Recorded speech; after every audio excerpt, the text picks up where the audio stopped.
Það sést að maður á þokkalega góða boðu.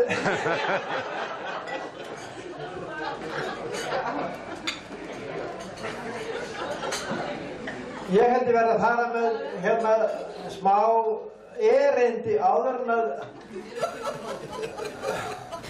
Já, ég ætla að fara... Þetta er það. Ég held ég minka sér það.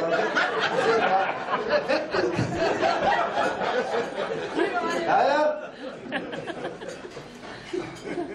Hún hingað það að koma. Ég þarf eitt erindi hérna. Ævin líður áfram ótt. Aldurinn hækkar stöðugt. Bil milli æsku og elli er mjótt. Elli hrumleikinn kemur fljótt. Eftir 60 þá nótt. Eingöngu sofið og sofið rótt.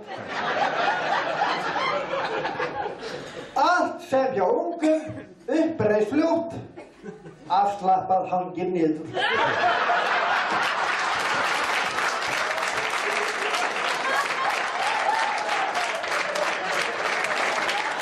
Jæja, þá það þannig.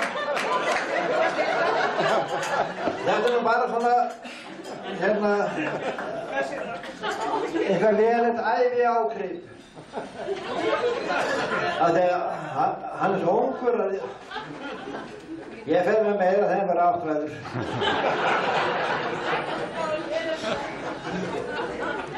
Þú, ég spróði, þetta til því. Þú fæddist í firði vetur. Það var frostkalt og allagður sjór. Þá var landið í koppunum krapað og kynnt var með klíning og mór.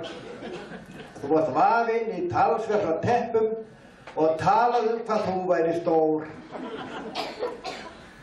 Þá fljótlega byrjaði baslið. Þú beldir því strax út af mjólk og fljótt reyndist kraftur í karlið að kunnum var þarna ljóst. Þó enn væri ungar á aldri, þú orgaði sjaldan en lost. Þú þóttist strax duglegur drengur og dundaður löngum við þitt leggi sem sjást ekki lengur. Þú legstir með þetta og hitt. Nú fór þið vitið að vaxa. Þú vildir að kanna og sjá, þú reyndir bæinn að baksa, svo bágt var að líta þér frá. Þú klifraðir oft á kistur og kíktir í skápa og tróg, en gætir þið grínt út glugga þá glaftir þið helst niður í vóg. Ungur þið sóttir á sjóinn, í sela og grásleppu net, í huganum reyndist þú róin og rosaði settur þið með. Ungur þú varst látið vinna við venjuleg sveitanna störf í sveitinni mörg eða sinna og margs konar snúninga þörf. Fermingu fullorðin varstu og fátt varstu stöðvaði gat. Fjárgæslu sjálfsögðu sástu. Þú sást taka upp olíufat. 58 tókst bílpróf og fljótlega keyptir bíl. Fórst þú að vinna í vegum og varst við að steypa upp brýr. En nú fór að heilla þig hafið. Þú hafðir það takmarka séð og stefnina settir í suður og sveitina kvartir og féð. 60 sóttir þú sjóinn og sveiflaði stúlkunum hér. Veturinn konunni kynntist og hún kom vestur með þér. Ég er þess að þýstur ég.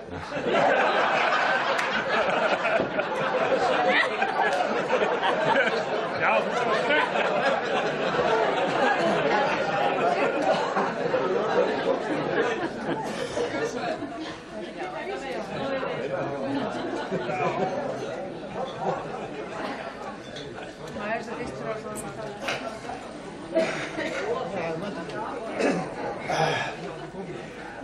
Þið byrjuðu búskap úr bergi og börnin þau fæddust þar 5. Nei, ég veit sem þetta skremt. En þú hafðir hugann við hafið, þó haustnóttin væri oft inn. Með öðrum þú fórst svo í útgerð og alltaf þá sinntir í þér. Og útgerð með ágætis mönnum hún yfirleitt gekk bara vel. En hugur þinn stemdi nú hærra, þér hentaði formannsins starf. Að vera þar ofar en aðrir, þú efalaust tókst þér í arf. Þú settist í sjómannaskólann og sýndir það gáfur og kraft. Og þá gast þú haldið í hólinn og hentað og rífið þar kjaft. En þá hélt útgerðin áfram, þú aflaðir yfirleitt vel. Og ekki lást þú í landi þó lótt þú eingæfi upp í él. Þú bölvaðir bara út í sortan, það var bænin sem helst þú fórst með.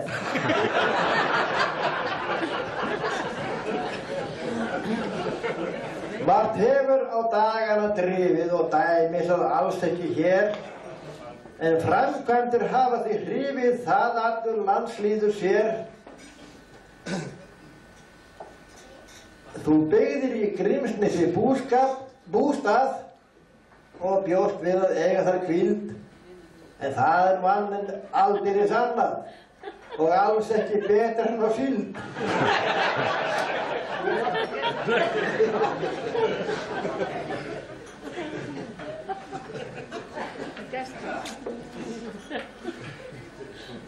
Þú mokar þar mold allar daga og mælir út, svo girðir þú reit. Sem betur fer varst orðin vanur að vinna þau störf út í sveit.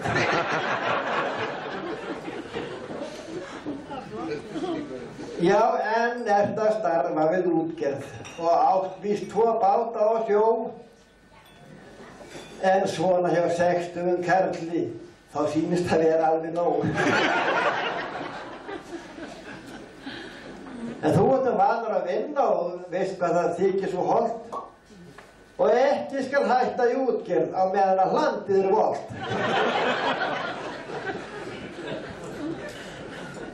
Ég óska þér langra lífdaga, þér leiðist allt helvítis væl. Kysstu svo konuna þína, ég kveð þig og verið þið sæl.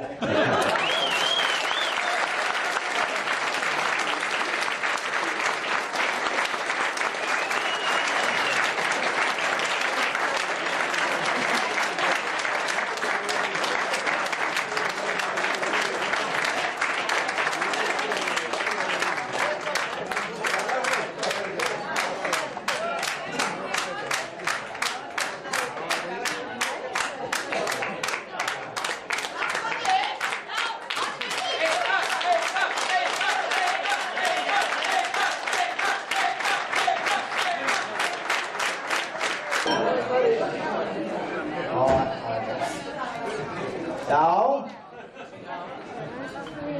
ég veit ekki hvernig ég er 60, það er alveg langt í það.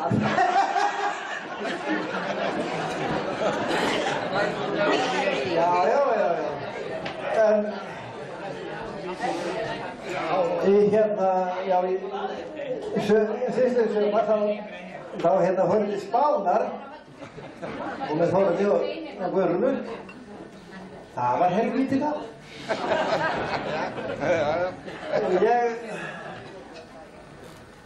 Ég gerði smá brag um það, ég fór með hann í vetur og Jens var ekki þar.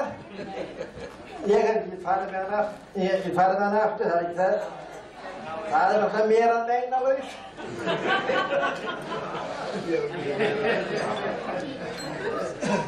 Er það flöskundi?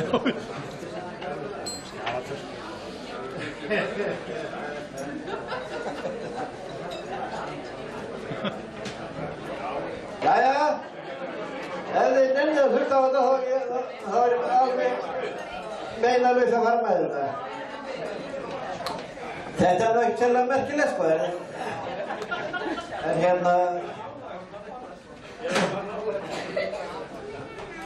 við fórum þannig Spánar og með þeim Þórði og Björn og það var allt gott það segja og ég eiginlega lýsi þessu heimastað. Ég söng þetta nú hérna í síðast en ég er bara að gleyma laginu.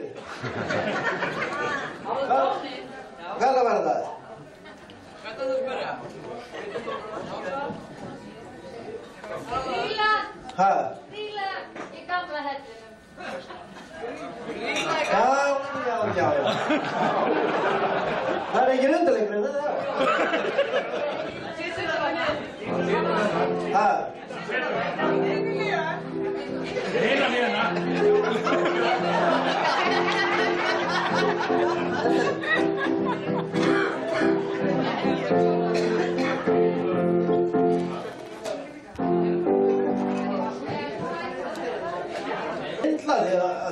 Þetta var bara gert sér búsetningarballi, sko.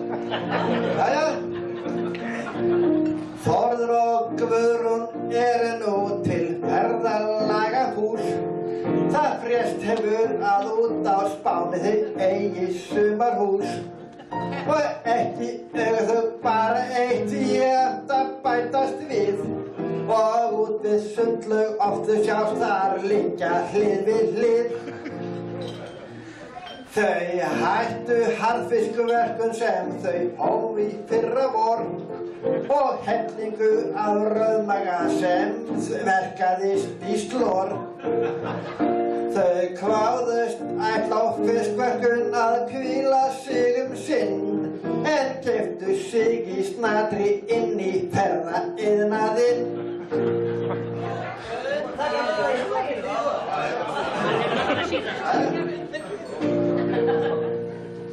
Þau buðu okkur Ásu með í eina svona ferð. Spánarferð, já, ok. Og ágætt að ferðast með þeim, þau eru þannig gerð. En Ása þolir illa sól og afþakka stundum vín. En Einar drakk þar alkohól svona eingöngu upp á grín. Við sigldum nú í september og svifum út á Spán og segja má í einlægni að það var mikið lán. Auðvitað við undruðumst hvað alheimsvídd er stór en Einar vissi aldrei í hvaða áttina hann fór. Sólskinið á Suður-Spáni er svæluríki líkt og svækjan þarna í Torrevieja, hún er alveg íkt. Og stundum var svo hitinn að það hálfa væri nóg. Þá héldu sumir að það væri betra að vera á sjó. Að striplast þarna á ströndinni er stórkostlega gott og stara upp í loftið það er svakalega flott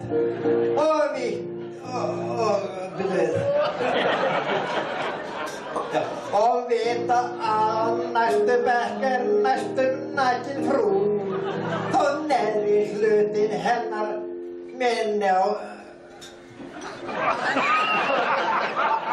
Þó neðri hlutin líkamans hann minna á norska kú.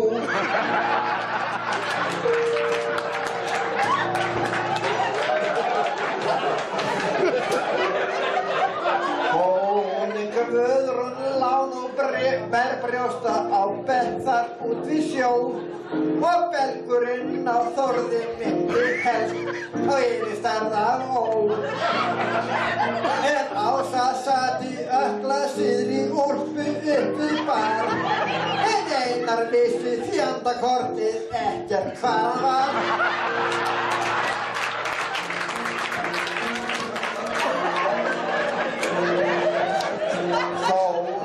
Baðist hann með síni sínum og sjóketti út á sjó.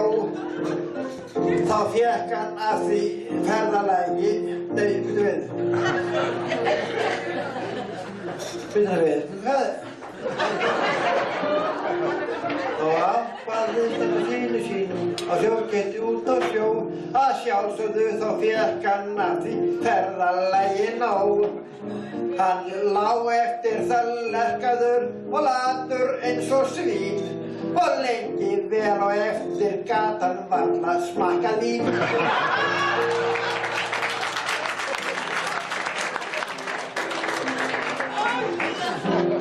Við fórum út að borða á einum bar þar niðri höfn.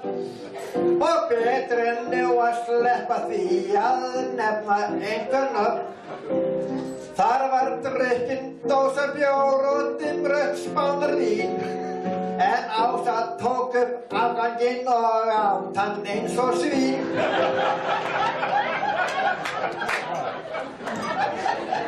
Og eftir hálfan mánuð kom að því að halda heim. Þó heilsan væri svona svona eftir þetta geim. Á flugvellinum fékkst í bjór og í flugvélinni vín. Og út úr fullur kom hann Einar aftur heim til sín.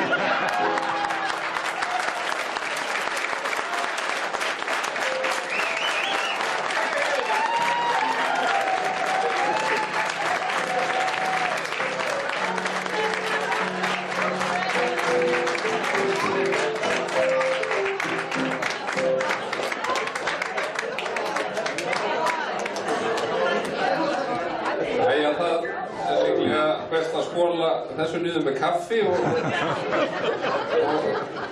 kræsingum. Og nú bara komið að eftirréttinum og við skulum hafa sama kerfi á. Með heitusósuna sem hann var að segja áðan. Það var þannig að hún var svo sterk að þegar afi kláraði vatnið þá ætlaði hann að biðja mjólk og hann vissi ekki alveg hvernig átti að segja hann á ensku og hann fór bara að gera svona.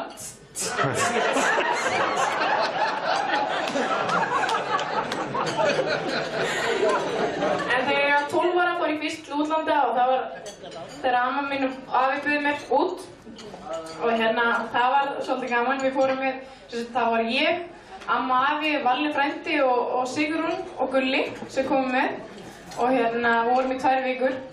Það var eins og við erum út á Spáni og þannig að fyrir sunnan þá þarf náttúrulega að tipsa fólkið. En afa datt það ekki í hug, hann átti ekki að efna því. Og hann átti aldrei eftir að sjá þessa helvítis rættulátu.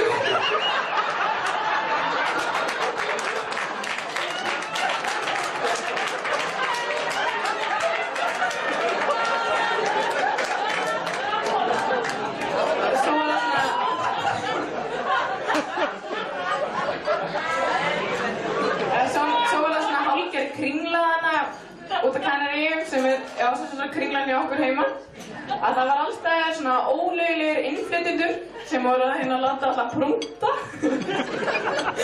og hann prútaði og prútaði og prútaði og prútaði.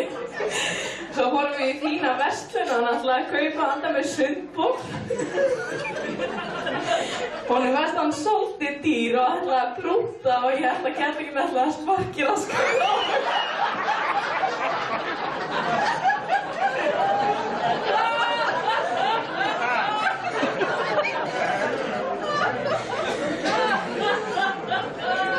Svo vorum við í tækniverslun sem selur sjónvörp og svona ýmislegt. Að hann hugsaði með sér, já, vantar Óskari vantar vídeó, Ólafi vantar vídeó og Þormari vantar vídeó. Já, og mér líka. Hann keypti 4 vídeó,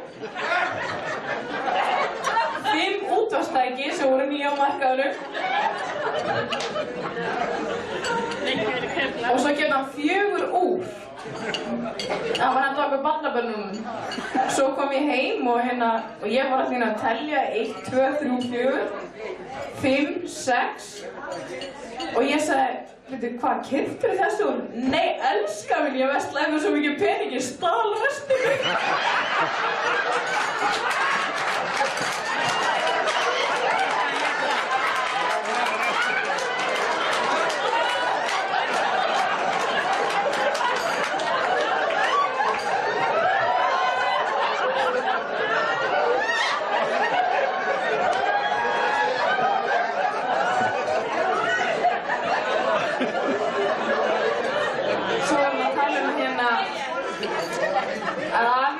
helst verið í svona gömlum fötum.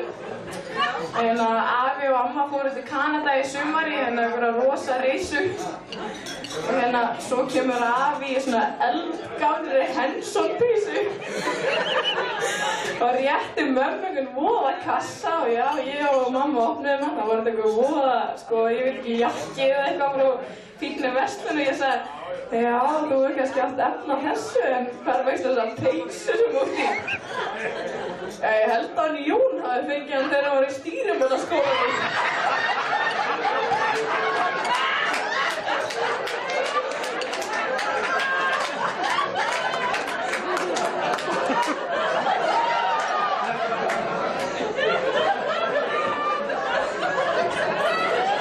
En eins og ég segi, ég á svona milljón sögur og ég veit ekki hvað ég á að hætta, en ég ætla ekki að koma með neitt í kvöld. Ég satt hérna við matarborðið, mér fannst ég að geta með eitthvað. En eins og ég segi, til hamingju aftur með afmælið. Takk fyrir.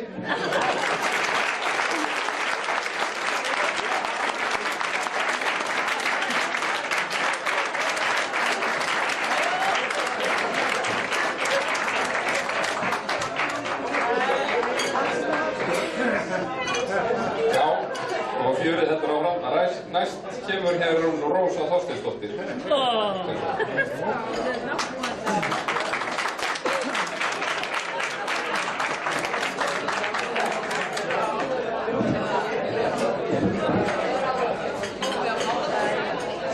Kæru gestgjafar, Jens og Bára. Svo nálega ég hjónakvöldum að fá að vera hérna í dag. Ég bjóð mig nú ekki undir að halda neina ræðu. Svo það nú gamla sagan að man ekkert sem maður vill segja. Og við vorum nú hérna sambýlingar hér bil í Staðarreyninu. Við áttum heima númer 9 en þau áttu heima númer 6. Og við vorum svona ágætt kunningjar og ég tók með þess að móti 2 strákana þeirra. Það var nú ekki þessi sem voru sem erfiðast þegar Jens var veisti Bára. Þeir voru nú alveg stærri en það. Svo kom það að því að Bára Jens fluttu til á Tungut og það var nú ofta tagverið. Já, það var ekkert sérstætt hjá þeim. En hvað það? Þau áttu þar heiminn okkar ár. Ég var lengi búin að nudda við manni minn að mér langaði til að eignast minna hús eftir en við vorum 170 fermetra húsi og nú vorum náttúrulega orðin gömul og hefðum ekkert að gera með þetta. Börnin farið frá okkur fyrir lífandi slöngu. Þá við byrjuðum að seint eiga börnin og það var nú saman þegar vorum löngu farið.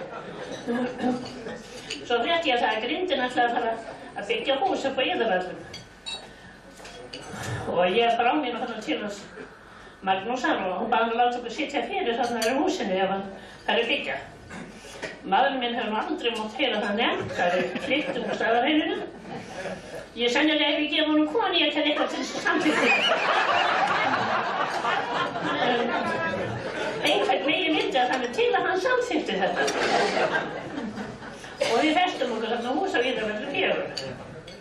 Svo vissum við nú ekkert hvern myndi koma á Iðavöllum 6 en svo fréttum við það að Jens Óskarsson væri búinn að festa sér það.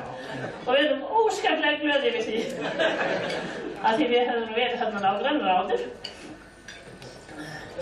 Jú, svo komu. Þó við keyptum nú þessi hús á festu verði, þá máttum við nú að ráða ýmsu. Og svo fórum við nú Jens að ráða ýmsu. Það var sagt að Rósa og Jens var að byggja. En Kristján og Bára voru aldrei nefnd. Þeir voru svo óskaplega hófært. Já, svo fórum við nú að spá í hitt og þetta. Eigum við ekki að hafa parkið til að ská, sagði ég. Það er svo anskotið kallið. Já, sagði ég, við höfum það að ská. En við verðum að hafa hitundi flísunum. Þeir eru svo alveg djöfull kaldar ef það er ekki hitundi. En það er sígur að það betrættu. Alveg rosalega kaldar. Já, við höfum hitundi flísunum. Og svona gekk þetta nú svona. Og gekk eiginlega ágætlega. Og svo voru mikla spekuleringar hjá okkur með ljósin. Við komumst með góðri niðurstöðu og Svenni leiðbeindi okkur nú svona. Ég efast að sé nokkurs staðar fallegri ljósi hjá okkur.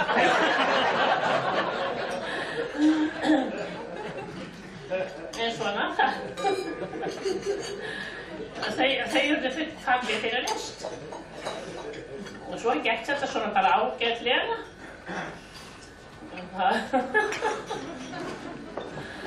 Það fór eins og hjá manninum. Það gekk svona orð og orðið svo enginn segði neitt.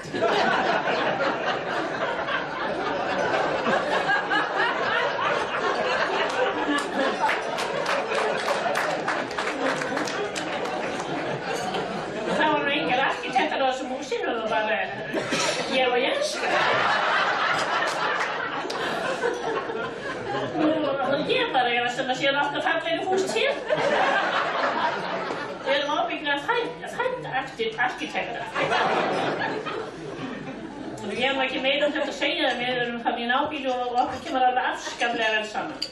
Ég held að þetta heitir parhús, þetta er fast saman á bílskólanum. Vorulega stutt á milli. Og þetta gengur bara allt afskaplega vel og ég held að okkur komum bara mjög vel saman. Og ég hef ekki frekar um þetta að segja, þetta er nú svona stutt og lítil byggingasaga. Takk fyrir.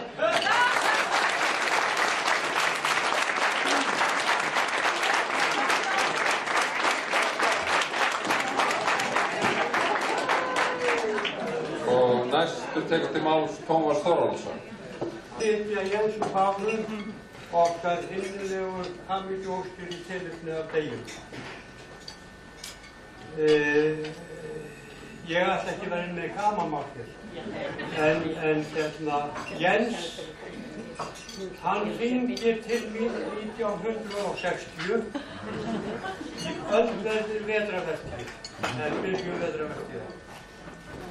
Og þá vissi ég nú ekki hver hann var. Hins vegar þegar ég fór að tala við hann, þá þekkti ég hans frænda. Og ég fann það á röddinni, hann var mjög glaðlegur og enda þótt hann væri nú ekki að tala við höfðingja þegar hann talaði við mig, þá fann ég að hann gat verið höfðingja djarfur í málinu. Því að hann hafði þróttuga framsögn. Nú það verður úr að hann kemur til okkar, til Grindavíkur. Þá stóð þannig á hjá mér að ég var að endurbyggja húsið mitt og bjóði í verðbúðinu okkar, Bræðraborg, sem var ekki kannast við hér, yfir vorið og sumarið. Og Jens hjá okkur allan veturinn, hann ræðst sem bara sjómaður en vinna í landi. En eins og gengur að þá voru það afföll, ég vil ekki tala það, hvernig þau voru, en Jens lendir á sjónum og á sjónum minnilega allan veturinn. En einhvern veginn var það svoleiðis, ég kann nú ekki alveg söguna, hann kemur til okkar í Bræðraborg og heldur til í kjallaranum, ég held vorið og sumarið, getur ekki við það. Já, nú hann var óskum hófar, hann kom upp til að það var engin vaskur niðri, hann var að koma upp til huldu og þvo sér og raka og svona, hann var heimalíkur hjá okkur. En svo tökum við eftir því að það fer að lifna svolítið yfir þannig í kjallaranum. Og það meira en lítið. En við vissum nú ekki hvað það var, en svo komumst við að því. Bára var komin í spilið. Og sagan var stöð. Jens var lengi hjá mér á sjó og margir sem hér inni og lestu frænka mín, hún Matta, hún skaffaði mér mikinn og góða vinnukraft og það allar hér flestaði drúurnar, það voru allar hjá mér, eða flest allar og líkaði vel við þær og allt gott það. En ég vil aðeins svona varðandi að Jenna, sko ég var aðeins búinn að kynnast hans fólki áður. 1938 eða 9, okkur kemur ekki saman það, okkar Gunnari, Stattur Gunnar. Já, láttu sjá þig. saman á sjó 1938 eða 9. En ég held að hann verið 39 því að hann verið svolítið, hann ekki alveg klára á það. Það var 39 á okkur þá. En mér var verst við það að þetta var nú skip sem var gert út frá Gjálfgerðarstöð, ég þaðan og það var þríbýli þar. Og hann kallaði þetta íhaldsbleik. En það hafði nefnilega þá 2 árum áður eða 3, þá hafði komið í speglinum. Það var nefnilega vegur út í Staðarhverfi sem var keypt eftir alveg með sjónum. Og þá var farin þegar þekkir ekki, þá var keypt yfir Rásina. En þá hafði hann Jónas á Hriflu og fleiri góðir pólitíkusar, þeir hefðu farið þennan veg út í Staðarhverfi á fjöru. En komu svo aftur þegar komið flóð, þá flæddi yfir veginn í Rásinu og þeir stáðu þar fastir. Og þá kom teikning af athöfninni, þar sem að þeir stóðu aðeins upp úr svona hálsinn á þeim og svona, svo var hlýtt hálsinn á Jónasi og Tryggva og hinn ráðherranum og svo voru bændurnir og Gjálfgerðarstöðum að toga. Jónas dreginn á íhaldsreipu frá Gjálfgerðarstöðum og hann Gunnar sá þetta og þess vegna kom með nafnið. En ég ætla ekki að segja mikið fleira sko, ég þekki Höskuld, hann búinn að vera hjá mig líka, Einar búinn að vera hjá mig líka, ég veit að hann voða skemmtilegur hann Einar. Bara það ekki ráðan. Þessir allir búinn að vera hjá mér og margt af ykkur, ég vil leið líka þakka ykkur fyrir, kærlega, Jens, Kára og ykkur allum og ég ætla að kveðja núna og góða nótt og góða skemmti. Við erum öll blessuð. Stefán komið þá hér upp næstur og til þess að gera út það hvort árið þeir voru saman á sjó. Já. Höfðinginn hérna, Jens. Ég óska honum til hamingju með þetta 60 ára afmæli sem nú ekki stórt, sko, náttúrulega, nema í veisluhöldunum. Það er nokkuð stórt í þeim.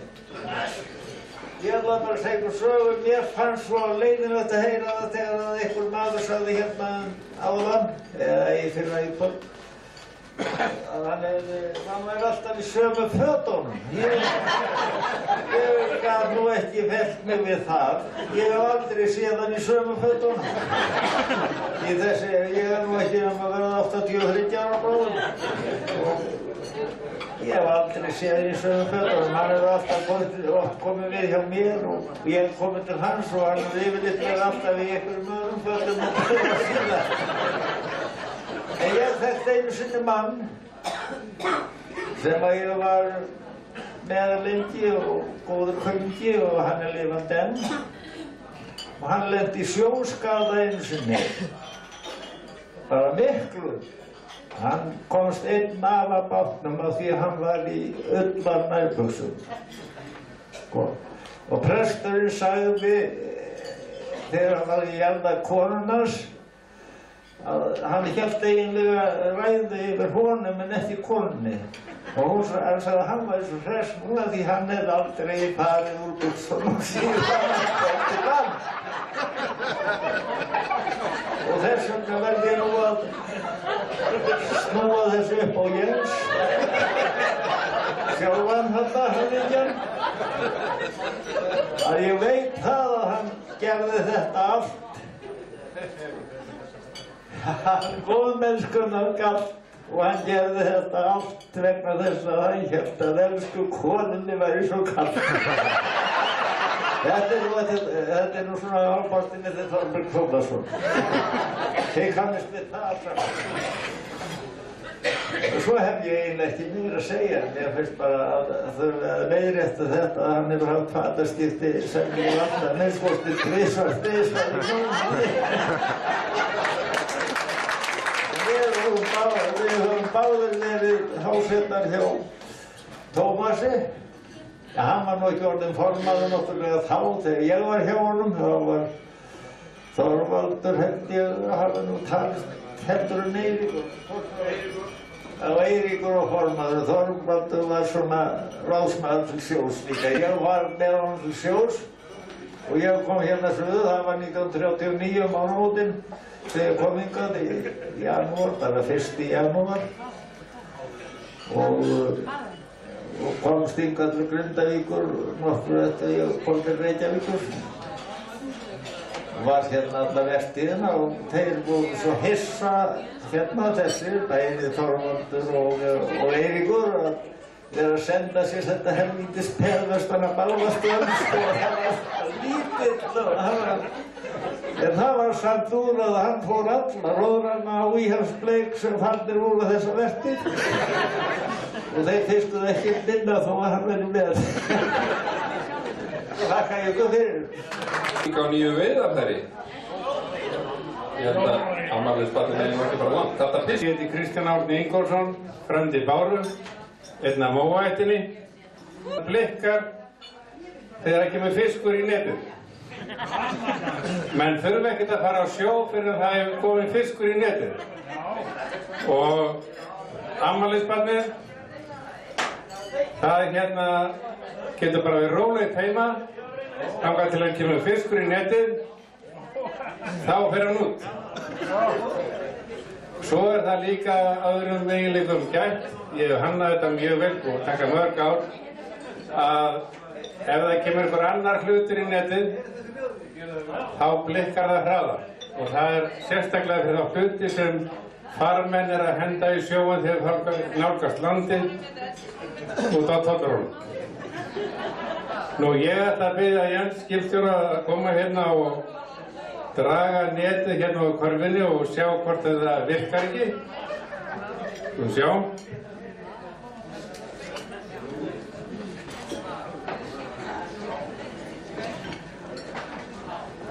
Ekki ljós komið þá. Vantar smávegis að hrista þetta. Nú kom það. Þannig að sjáum við blikkið. Þá er komið í það. Skipstjórinn dregur hérna úr fötunni. Hægt og rólega, en örugglega, eins og hann er vanur. Jæja, nú birtist eitthvað. Hvað kemur þarna? Já, takk úr netinu. Greið og úr. Hérna. Hvað er þetta, Jens? Þetta er þorskalýsi af bestu tegund. Jæja, þá drögum við áfram. Þetta er svona það sem er unnið úr fiskinum og virkaði vel. Dragum þau hægt og rólega. Vittu hvort það sé eitthvað meira. Blikkar ekki hraðar núna? Jú. Það blikkar hraðar núna? Þá er eitthvað svona ólöglegt eða eitthvað svona í botninum. Siggi, lokaðu honum með hann.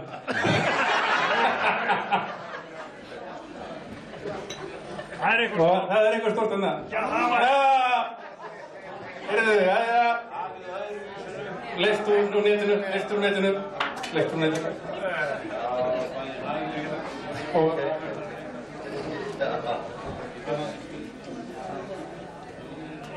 Já, þetta var einu sinni sagt að það væri vanalega á botninum betra.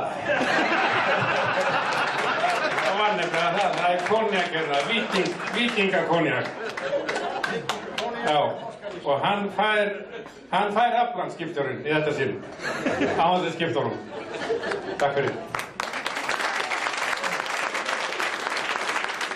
Þetta er á mælendaskrá, þannig að ég held að maður kalla í hann hér upp og svo ætlar hann Þorvaldur að syngja eitthvað á sjómannalögum fyrir afmælisbarnið á eftir. Það er náttúrulega lítið plast til að skrifa dansi en þið getið þá allavega fylla ykkur í sætunum. En sá sem er til síðustur á mælendaskrá hann heitir Guðmundur Jóhannsson, gjörðu svo vel.